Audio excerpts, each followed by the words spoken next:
Era uma daquelas noites em que o céu parecia querer lavar os pecados da terra à força. O ano era 1878. A casa grande, imponente e sombria, erguia-se contra a tempestade como um monstro de pedra e cal. Dentro, o som da chuva abafava os gritos, mas não abafava o cheiro.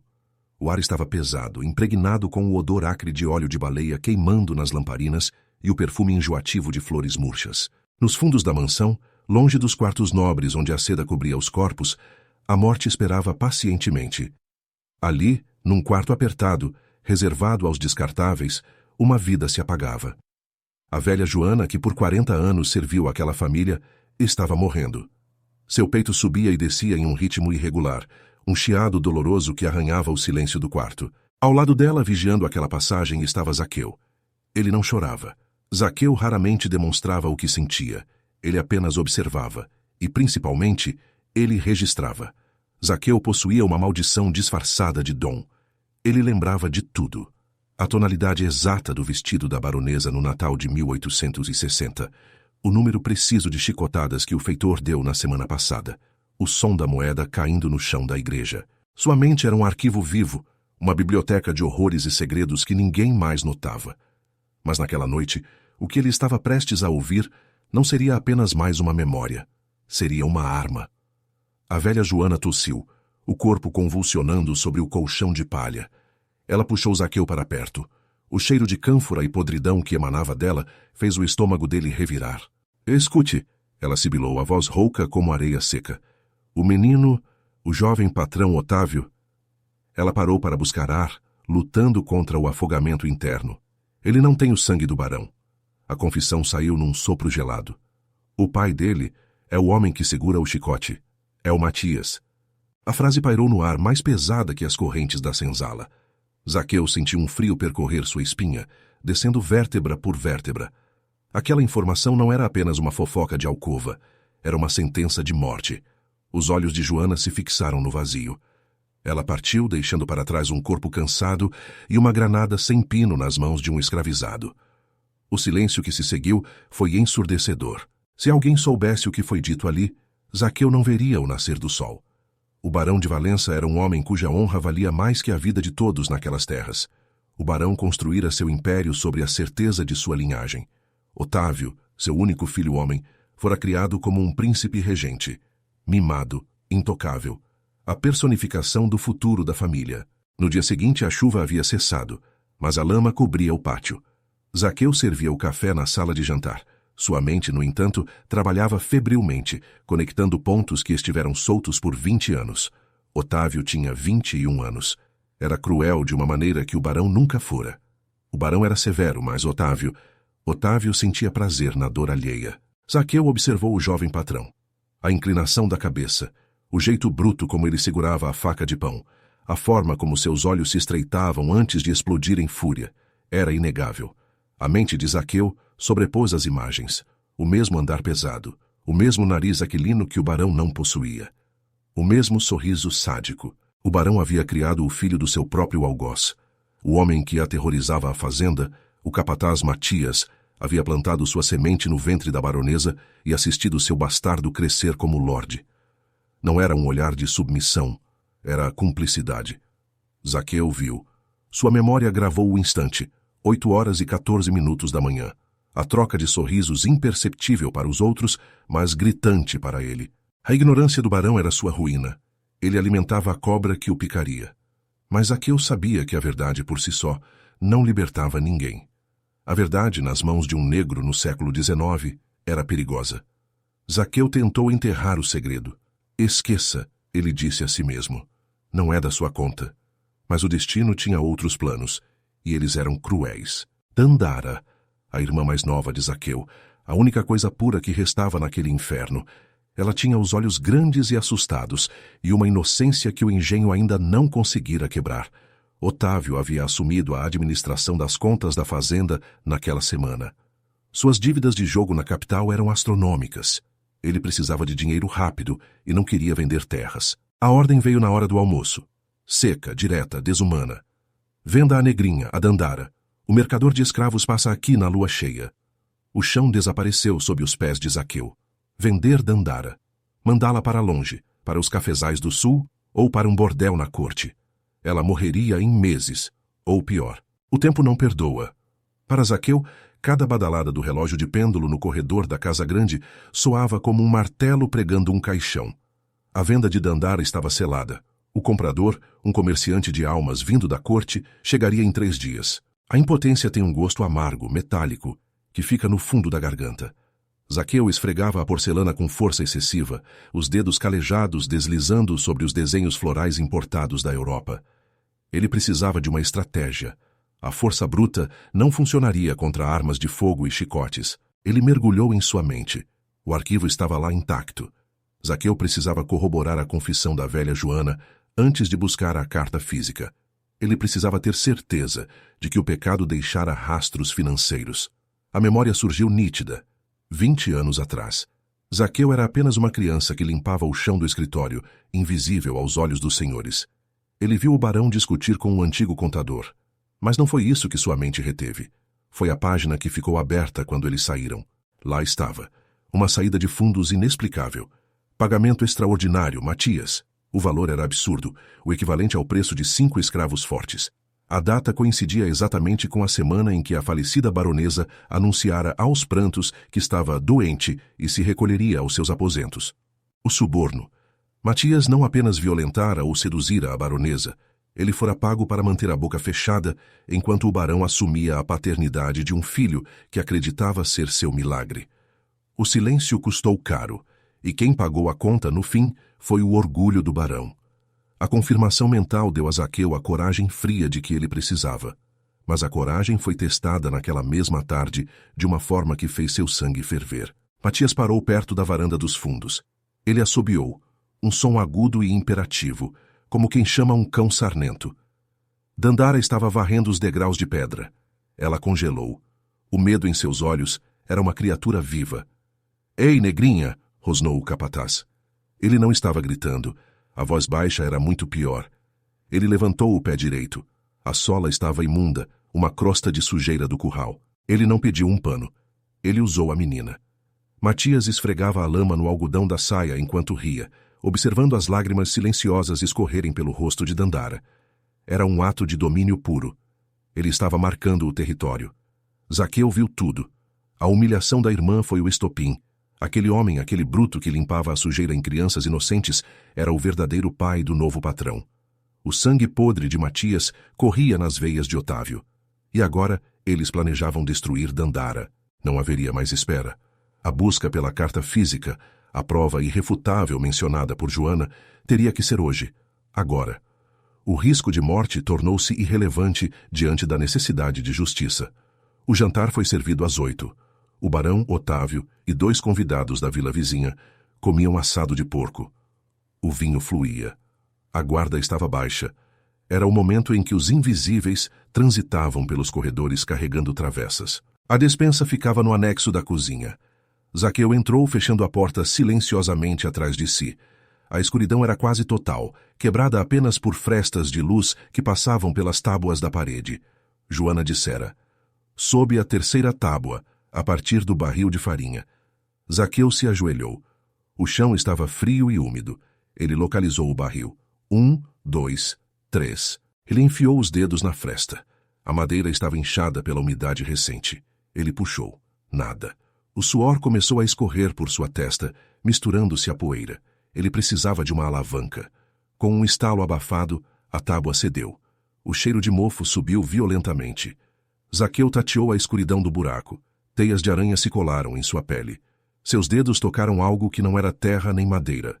Papel. Grosso, texturizado. O lacre ainda estava lá, embora partido. Zaqueu aproximou o envelope de uma fresta de luz. A letra trêmula no verso dizia apenas: "Para que Deus me perdoe." Era a letra da baronesa. O coração de Zaqueu parou. O som era inconfundível. Botas com esporas. Matias. O capataz não deveria estar ali. Ele deveria estar na ronda externa. O destino pregava uma peça cruel. Não havia saída. A despensa era um beco sem saída. Se Matias o encontrasse ali, agachado no escuro com uma carta roubada, a execução seria sumária. Zaqueu olhou ao redor, desesperado. O raciocínio de Zaqueu foi mais rápido que o medo. Em um movimento fluido, ele enfiou a carta dentro da terrina de sopa e colocou a tampa de porcelana. O som da tampa batendo coincidiu com a porta se abrindo. Matias entrou. Ele segurava uma lamparina a óleo. A luz amarela invadiu o pequeno espaço, revelando Zaqueu em pé, segurando a terrina com as duas mãos, a cabeça baixa em sinal de subserviência. "O que faz aqui, bicho?" A voz de Matias era um trovão contido. Ele deu um passo à frente. O cheiro de cachaça e tabaco que emanava dele era enjoativo. "Buscando a terrina para lavar, senhor feitor", respondeu Zaqueu. Sua voz não falhou. Mentir para sobreviver é uma arte que se aprende no berço quando se nasce escravo. O olhar do capataz varreu o ambiente. Ele sabia que algo estava errado. O instinto de predador dele estava apitando. Ele levou a mão à cintura, onde uma faca de caça descansava na bainha de couro.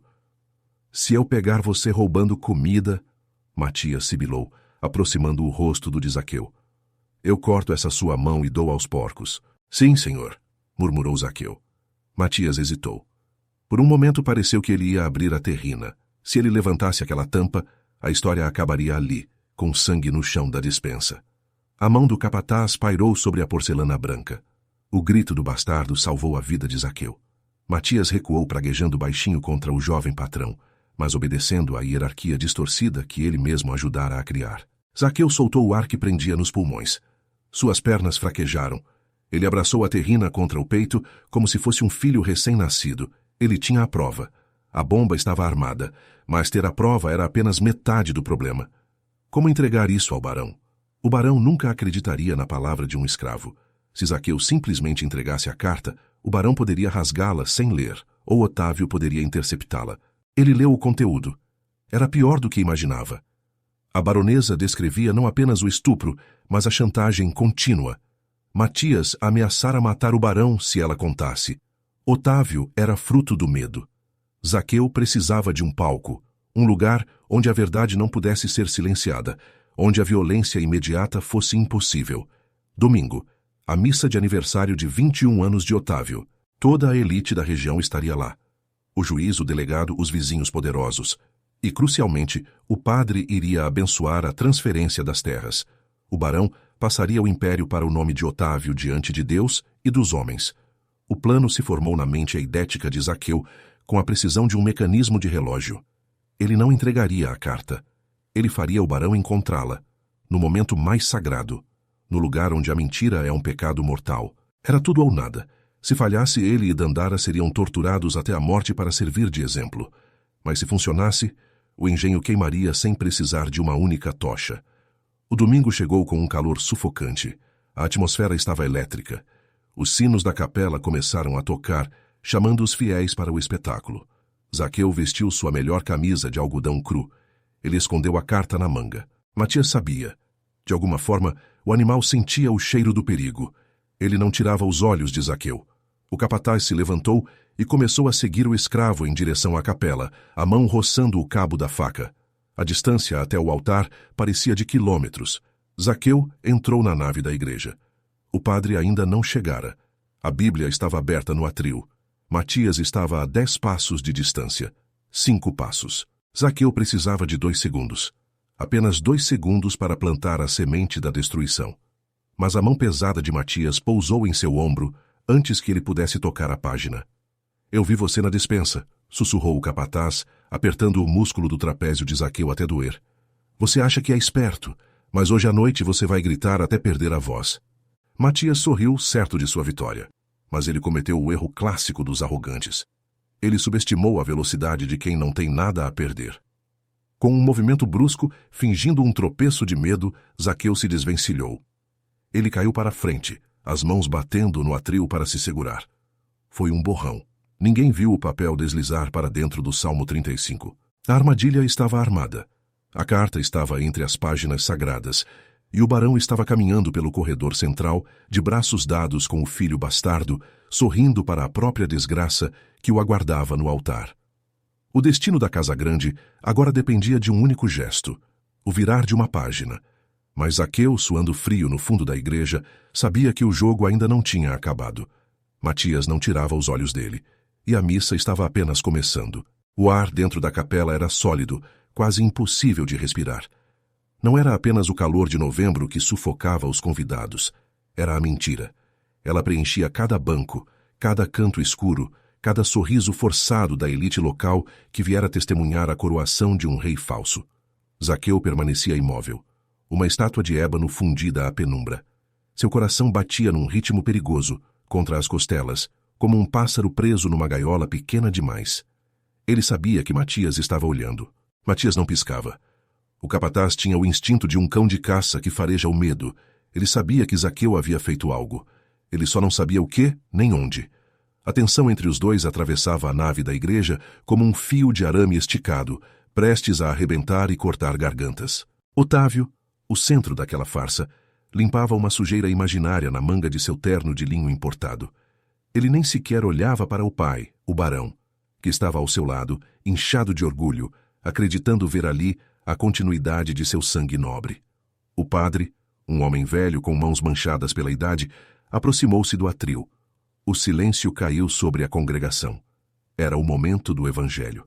O momento em que a verdade, escondida por 20 anos, aguardava sua deixa entre as páginas sagradas. Zaqueu prendeu a respiração. O mundo se resumiu àquele movimento. Se o padre abrisse na página errada, se a carta ficasse presa, se o vento a levasse, tudo estaria perdido.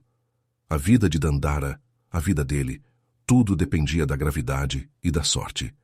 Julga-me, Senhor, como eu julgo os outros. O padre murmurou, preparando a voz.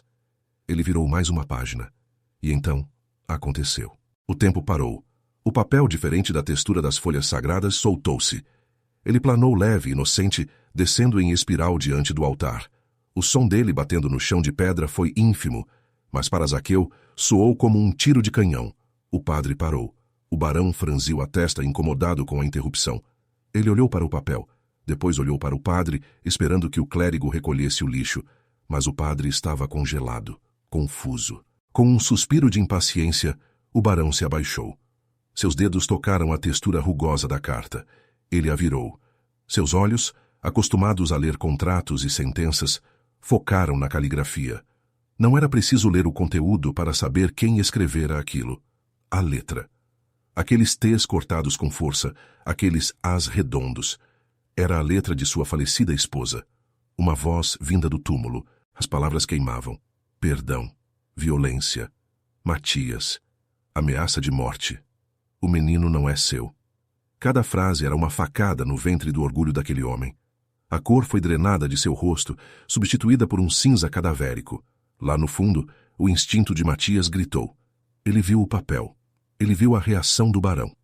O capataz entendeu. A caçada havia acabado. A armadilha disparara. Ele olhou para a porta lateral. Estava bloqueada por convidados. O silêncio na igreja era absoluto. Até as moscas pareciam ter parado de zumbir. O barão virou o pescoço devagar, como uma engrenagem enferrujada. Ele olhou para Otávio. Pela primeira vez em 21 anos, o barão viu. O véu do amor paterno rasgou-se. Ele viu o nariz, a mandíbula, a testa larga. Não havia nada dele ali. Aquele rapaz era um estranho. Pior, era um inimigo. E então ele olhou para o capataz. A semelhança era uma bofetada. O pai e o filho bastardo, espelhos um do outro, zombando dele dentro de sua própria casa, comendo de sua comida, gastando seu ouro. A humilhação foi tão profunda que se transformou em loucura instantânea. Traidor! O grito do barão rompeu a sacralidade do templo. Não foi uma voz humana, foi o uivo de um animal ferido. Ele sacou a garrucha de 2 canos que sempre carregava. A ordem social desmoronou em segundos. O barão não apontou para Otávio. Ele apontou para o fundo, para Matias. O capataz, vendo a morte de frente, tentou correr. Ele empurrou uma velha senhora, derrubando bancos. O tiro errou o alvo, acertando a parede de madeira.